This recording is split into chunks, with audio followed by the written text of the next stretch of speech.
So I've been having a problem with my 2007 new body style 5.3 liter Vortec with intermittent power loss. At first I thought it could be, a bad connection or a bad ground. I'm gonna walk you guys through a couple things that you want to check, and then I'm going to show you what my issue was.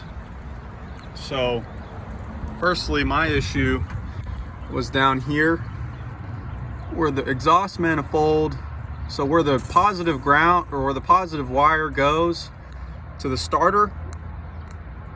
For some reason GM thought it was a good idea to mount that wire between the frame and the manifold, and in my case it burned straight through the heat shield into the wire, causing the wire to arc whenever I would go over bumps or turn left. And whenever that would arc, everything would turn off while the engine was running, going 65 miles an hour down the highway, and then it would just come back to life. I had to replace all the cables to finally realize that was what the issue was. So that would be one thing you want to check. Second thing you want to check is all the other positive wires. So you're obviously going to want to disconnect the battery while you're doing this. But right in here is the fuse where it goes over to the fuse box. It's got a 175 megawatt fuse in there. You're going to want to take this cover off and then check that fuse. Also make sure that these connections are tight right here.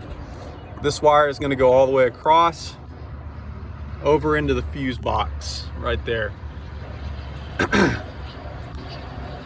And then the positive wire will obviously go down to the starter, and then it also goes underneath this engine cover to the alternator.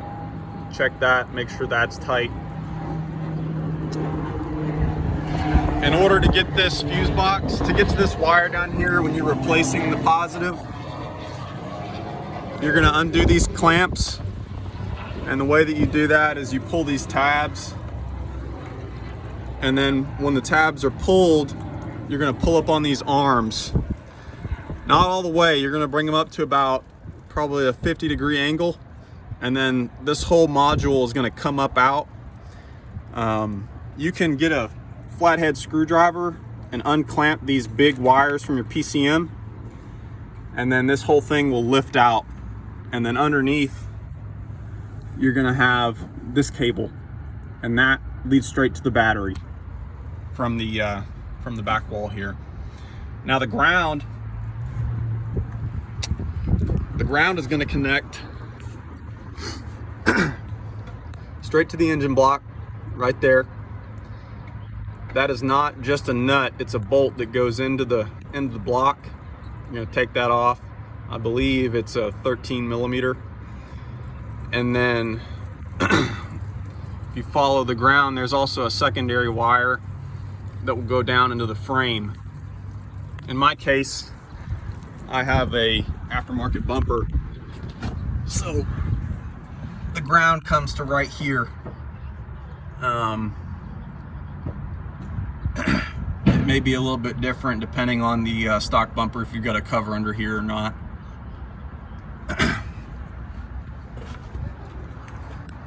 Now, there could be other things that cause this to happen. Loose connection, obviously the power wire. It could be something in your fuse box. But I bought all the replacement wires off of Amazon for about $163. Don't go to a dealership and get this done. The Chevrolet dealership here quoted me 380 bucks for all new wires, and for them to do the installation, they wanted $1,500, and I got the installation done in under an hour and a half and saved myself a lot of money. So it's not too hard. Just do some research, and if you have common sense, you can get it done.